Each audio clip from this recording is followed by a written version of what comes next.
Почитувани, добар ви ден во најновото издание на Сообраќајна хроника. Современиот бизнис бара брз и квалитетен транспорт на стоки, а тој е најчесто комбиниран. Почнува како воздушен, продолжува преку железницата и на крај завршува преку патничкиот транспорт. Или пак почнува како поморски и пак продолжува преку железничка и на крај завршува како патнички транспорт. Може да се забележи дека преку патничкиот транспорт главно пристигаат стоките до крајната дестинација. Ете, ова ќе биде темата во денешниот разговор, а вие следете не во наредните 20 минути.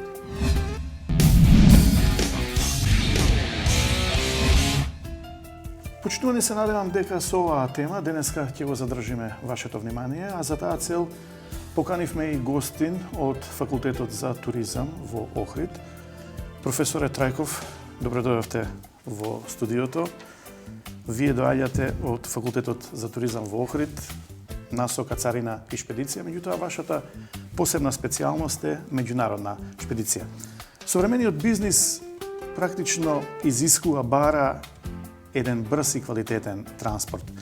Обично транспортот на стоки е комбиниран, почнува да речеме со воздушен, продолжува со железнички, завршува со патен или поморски, железнички и патен, меѓутоа се чини дека главно крајната дестинација на стоката пристига преку патниот или друмскиот сообраќај. Колку ние можеме практично да одговориме како Македонија со патната инфраструктура на целиот овој брз проток на стоки? Навистина ми е драго што сум дел од вашата емисија. Сакам да ги поздравам и сите гледачи на македонската телевизија кои што ја следат истата.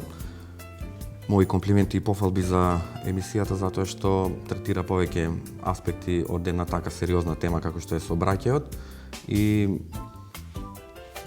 во секој случај давате навистина забележителен придонес за сите кои што ги интересира оваа проблематика.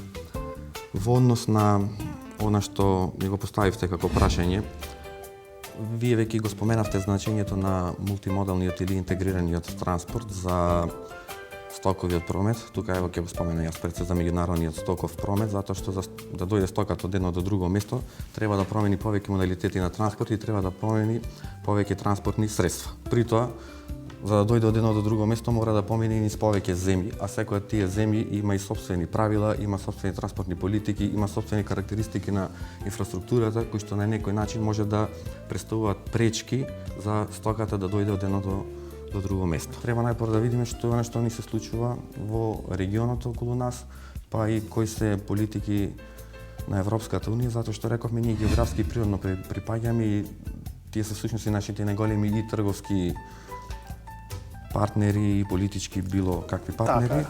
И кога делува Европската унија, делува на регион. Значи нема само нас да не офати, тука ќе го офати целиот регион. Апсолутно, да. Значи тие дури препорачуваат ние да действуваме регионално, затоа е формирана и ЦЕФТА како регионална интеграција преку која ние треба на одреден начин да воведеме дополнителна либерализација на транспортниот сектор, не само нашата земја, туку и со сите земји во регионот, за да можеме понатака и полесно да се интегрираме во Европската унија.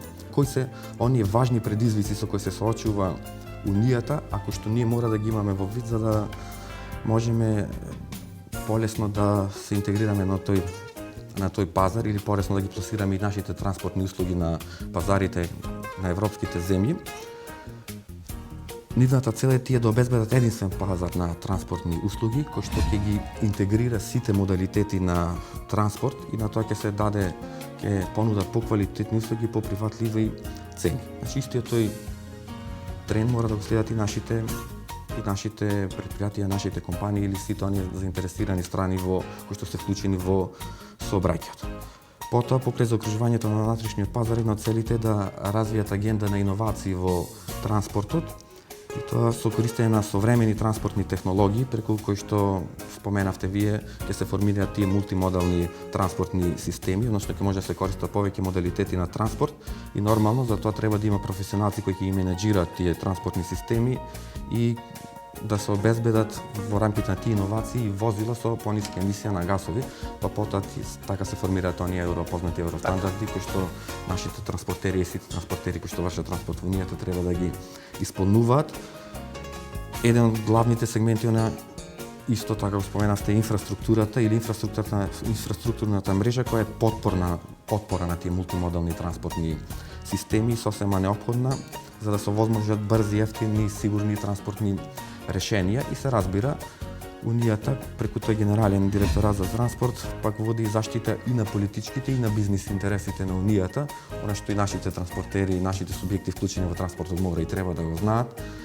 Европската Унија креира собствени стратегии за транспорт. Тие ги пласира како бели книги или бела книга на транспортот. Досега има објавено 3 такви во 2001, 2007 и последната е 2011 година и во нив се предвидени мерки преку кои ќе се подобрат транспортните системи и транспортната инфраструктура не само во Унијата, туку и во целиот европски регион и ќе се зголеми поврзаноста на Европа со Турција, со Русија и со земјите од Африка, вклучувајќи го тука и Балканот или европските коридори кои што поминуваат и кон Балканот. Тука ќе споменам, че имаме среќа низ Македонија да поминуваат 2 значајни европски коридори, тоа се коридорот 10 и коридорот 8.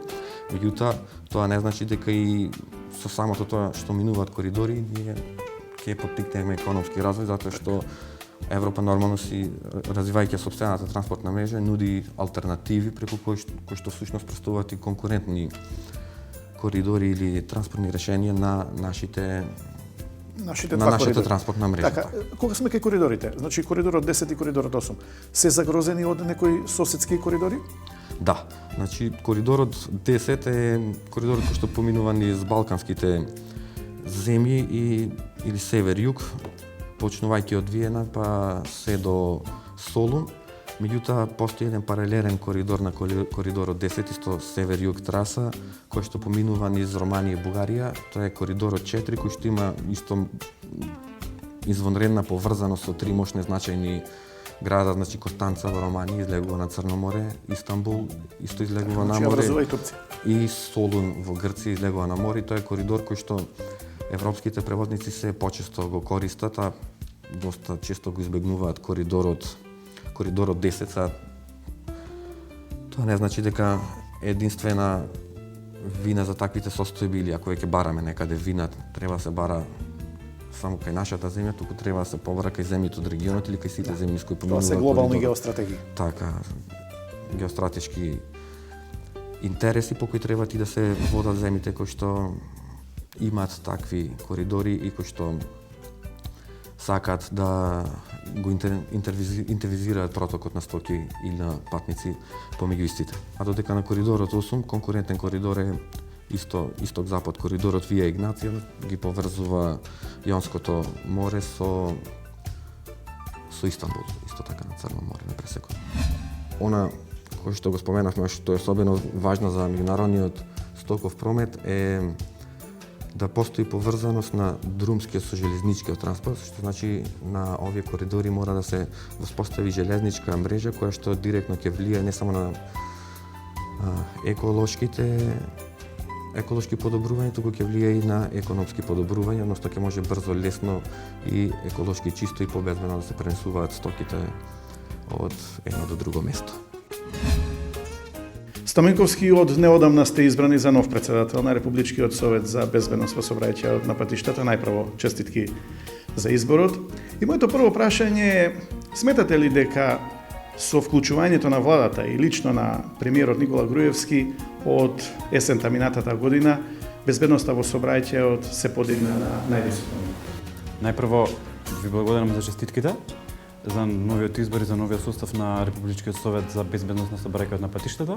Како што кажавте, владата на Република Македонија за прв пат проблемот со сообраќајот и прашањата поврзани со сообраќајот ги дигна на највисоко ниво, со што владата реши да реализира една кампања која што во јавноста е позната како почитувај ги правилата, почитувај го животот. И истата ја реализираше владата на Република Македонија заедно со останатите институции кои што работат на оваа проблематика. Во реализација на кампањата се вклучи Министерството за внатрешни работи и Републичкиот совет за безбедност во сообраќајот и постојано бевме дел од сите тие активности кои што се реализираа и кои што имаат за цел менување на навиките кај учесниците во сообраќајот. Според податоците кои што ги добивме и индикаторите кои што ги мериме, можеме со задоволство да констатираме дека кампањата ги дава веќе резултатите Ако во 2013 година можевме да кажеме дека тоа е најлоша година во која што имавме 198 жртви во сообраќајни несреќи, веќе можеме да кажеме за 2014 година дека е година во која што бројките почнуваат да се менуваат на позитивно. Намалена е бројката на жртви во сообраќајни несреќи на 124, а истовремено е намалена и бројката на луѓе кои што се повредени во сообраќајните несреќи. И не е само оваа активност која што беше реализирана во изминатиот период и во изминатата година. Републичкиот совет за безбедност во сообраќајот реализираше низа активности кои беа дел од нашата годишна програма, како позначени ќе споменам кампањата која што ја реализиравме на почетокот на 2014 година, тоа е сообраќајот не е игра, учествувај одговорно. Потоа сите оние тематски кампањи кои што ги реализиравме за пешаците, за велосипедистите, кампањата која што спроведовме во текот на летниот период, кампањата која што спроведовме за матурантите во текот на матурските прослави и заедно со сите други институции, сите други чинители во нашето општество, напорно во изминатата година работевме за да создадеме една подобра слика и полека, но и постепено да работиме на тоа да се менува свесноста кај учесниците во сообраќајот. Пред нас е 2015 година во која што ќе продолжиме со превентивните активности кои што се предвидени во програмата за работа за оваа година која што е пред нас, и Министерството за внатрешни работи и понатаму во континуитет ќе продолжи да прави комбинација помеѓу превентивните и репресивните мерки, се со цел да тој систем кој што е воспоставен во рамките на државата за подигнување на свесноста и подобрување на безбедноста во сообраќајот да продолжи да функционира и постојано да работиме на негово унапредување и подобрување. На 30.12. Собранието на Република Македонија ја усвои втората национална стратегија за безбедност во сообраќајот 2015-2020. Што содржи практично оваа стратегија? Токму така, како што кажавте, Републичкиот совет за безбедност на сообраќајот на патиштата изготви, а владата на Република Македонија и Собранието на Република Македонија ја донесоа втората национална стратегија за безбедност на сообраќајот на патиштата. Таа представува еден стратешки документ кој што ги содржи во него политиките и активностите кои што сите институции треба да ги преземат за подобрување на безбедноста во сообраќајот, а истовремено представува континуитет на претходната национална стратегија која што беше во функција и во важност во изминатите 5 години. Целта на националната стратегија за 2015-2020 е бројот на жртви во сообраќајни несреќи до 2020 година да се намали на оној европски просек, кој што кажав претходно, а истовремено да се намали бројот за 30% да се намали бројот на жртви кога станува збор за млади возачи, да се намали бројката на тешки телесни повреди во сообраќајни несреќи и истовремено да стигнеме до онаа бројка кога што ќе имаме нула жртви кога се во прашање децата во сообраќајот. Кои ќе бидат приоритетите на тимот на Републичкиот совет за безбедност во сообраќајот на патиштата во периодот што следува во 2015 година? Како што кажавме претходно, еден од поважните документи кои што е пред нас за реализација е националната стратегија и токму таа ќе биде една од посериозните обврски, односно нејзината реализација ќе биде една од посериозните обврски во годината која што е пред нас. И во првото прашање, односно во разговорот напоменавме дека Републичкиот совет веќе ќе може да работи и да реализира активности со нов состав, помладен состав. Во новиот состав имаме експерти во оваа област кои што на еден или на друг начин може да предонесат во реализација на нашите активности. Веќе сериозно работиме на првите активности кои што ги треба да ги реализираме во новиот состав. Пред нас е традиционалната недела на пешаци која што ја реализираме традиционално на почетокот на месец април, потоа неделата на велосипедистите на почетокот на месец мај, и престојат матурските прослави, како што кажав, минатата година реализиравме таа кампања, оваа година повторно ќе работиме заедно со матурантите. Во годината која што е пред нас нема да ги забораваме прашањата кои што се поврзани со најважните чинители, односно со оние појави кои што најчесто предизвикуваат сообраќајни несреќи. Тука е употребата на алкохолот како една од најчестите причини за сообраќајните несреќи, психотропните супстанции, употребата на мобилни телефони и сето ова ќе биде дел од оние активности и кампањи кои што ќе ги спроведуваме во периодот кој што е пред нас. И она што е важно да напоменеме дека не е само превентивниот дел од нашата работа, тука и едукативниот дел. Веќе сериозно се подготвуваме за детскиот семафор, на манифестација која што традиционално ја спроведува Републичкиот совет заедно со општинските совети и со основните училишта во Република Македонија. И тоа е само една од оние активности кои што ќе се реализираат во рамките на основните и на средните училишта во годината која што е пред нас.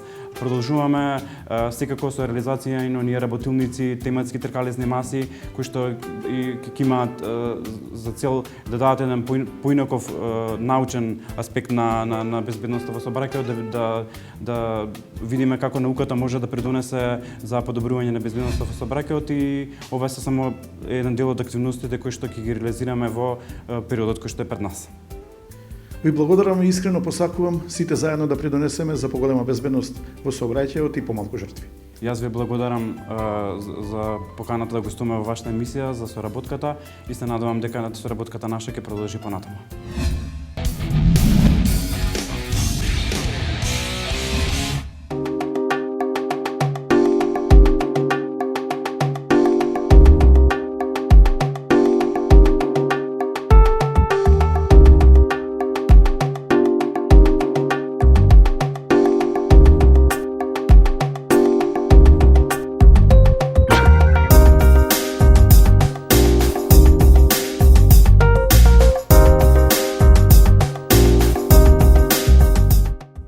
Кандидатот што пред малку полагаше за категорија и можеме да забележиме дека навистина беше добар. Положили?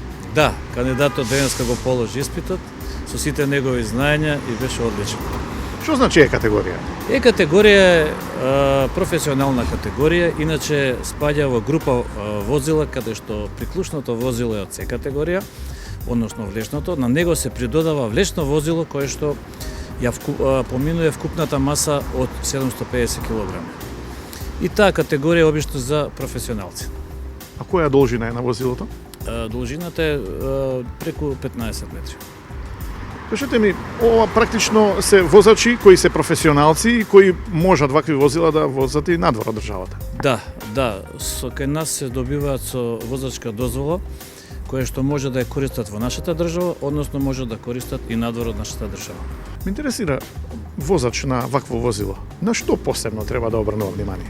Пошто се работи за професионална категорија, односно професионалец, значи треба да покаже соодветно дополнително знаење од областа на правилата и прописите во безбедноста во сообраќајот. Значи, нашата оценувачка листа покажува соодветни знаења и каде што треба се карактеризира со тоа што треба во сообраќајот. Значи, да биде по правила и прописи, да биде безбедно. Може видовте дел од кој што се вршеше испитот и сето тоа како се спроведуваше практичниот дел. С плюс С категорија каде што се воведува само вториот дел од практичниот дел, тоа е возењето. Значи оваа категорија практично нема полигон. Нема. Но има тестирање. На тестот со колку негативни поминува кандидатот? Тестирањето го добива, значи условите за да влезе во оваа категорија се најмалце С категорија со поседување возачка дозвола 1 година, добива лекарско уверение каде што се испитуваат психофизичките и здравствени состојби на возачот, извозени часови потврда од автошколите, значи најмалце 8 часови, моточасови, возачка и лична карта заверени на нотар и нормално доаѓа кај нас во испитниот центар каде што ние го спроведуваме вториот дел, односно испитот за возачкиот дел, практичен дел. Кажете ми уште еднаш да повториме за оние кои што не знаат, за овие возачи алкохол во крвта? За овие возачи, како што и претходните, нема толеранција. Да, тие се професионалци и професионално треба да се вршат својата работа. На кои проблеми се жалат нашите шпедитери сега? Имаат ли некои сериозни проблеми кои постојано ги посочуваат? Добро, проблемите кај нас генерално се заради недостиг на средства или финансии.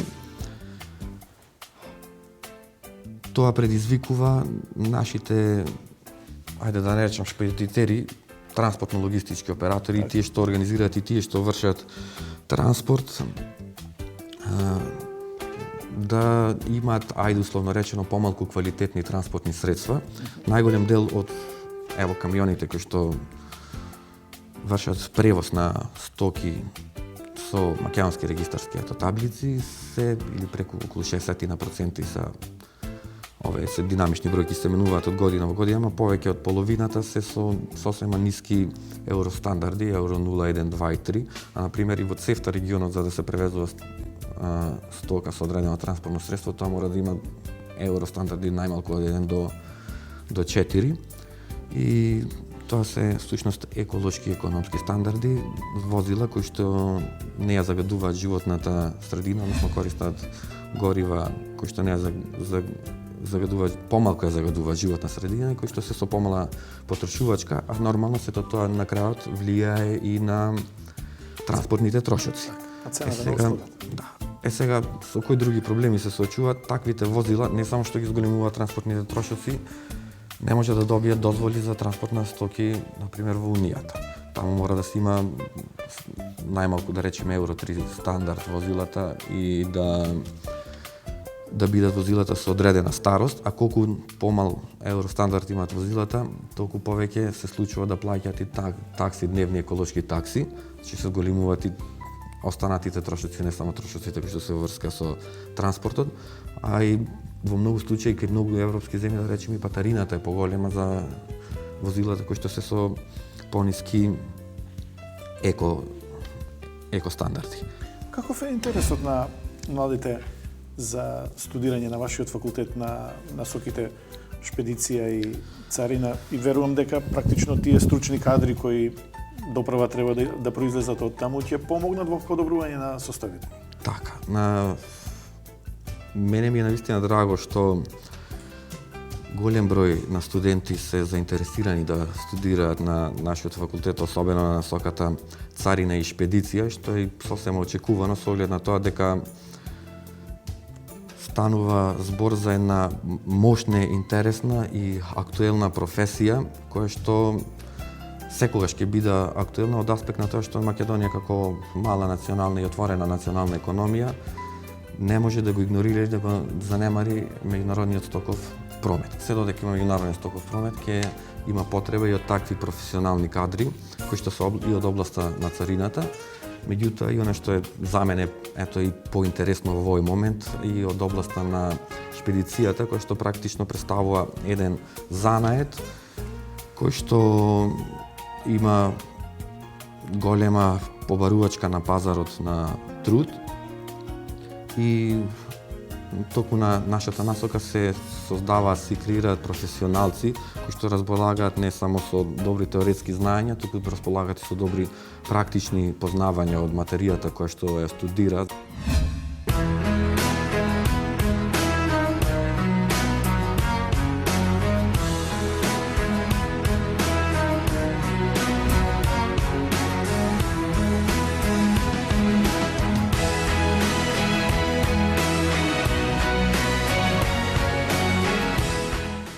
Факултетот за туризам и угостителство од Охрид оваа година прави јубилеј од 45 години, формирани во далечната 70-та година од минатиот век. Тековно имаме 6 студиски програми кои што ни се активни. 3 од нив се во делот на туризам и угостителство, а останатите 3 ни се во областа на услужниот сектор. Од пошироката област на услужни дејности, тука ни се студиските програми за царина и шпедиција, студиската програма за осигурување и најновата студиска програма за менеджмент во услужен сектор. Студиската програма за царина и шпедиција датира од 1994 година. Таа е прва студиска програма во Република Македонија од таа област. И ево веќе 21 генерација се запишуваат на оваа студиска програма. Интересот за студирање на оваа студиска програма се уште е голем. Меѓутоа бројот на студенти кои што ги запишуваме ни е ограничен на некои 15 до 20 студенти годишно. И затоа што е поголем интересот, а мал бројот на слободни места, се запишуваат најквалитетните, најдобрите студенти на оваа студиска програма. Перспективите за нивен натамошен развој и перспективите за нивно вработување се навистина големи, не само во царинска управа и во царински испостави, на Република Македонија, туку и за работа во шпедиции, за работа во транспортни компании, за работа со надворешно трговско работење, меѓутоа и за работа во поголеми компании, кои што имаат посебен дел за царинење или шпедиција, и исто така и во новите компании од странските инвеститори, кои што имаат такви посебни сектори за царинење, каде што испраќаме и наши студенти на практична работа и на обука за работа во тој сегмент. Покрај тоа што во текот на овие 21 година имаме голем интерес од наши студенти, имаме и дел од странски студенти кои што биле испратени од нивните матични држави за обука на нашиот факултет, односно за завршување на оваа студиска програма, и после тоа тие кадри се вработени во царинските испостави, во царинските управи на нивните матични држави. Јас сум Никола Матевски, редовен студент на насоката Царина и шпедиција. Ја избрав оваа насока зашто лично мислев дека е една од подобрите на нашиот факултет. Како што сите знаеме, царината представува првата заштитна линија на државата и нејзиното огледало, па зашто еден ден и ние не би биле во тоа и не би помогнале на државата во стварување на своите функции преку царината. Моето име е Кристина Карајовановска, јас сум редовен студент на Факултетот за туризам и угостителство во Охрид, на насоката Царина и шпедиција, 3-та година.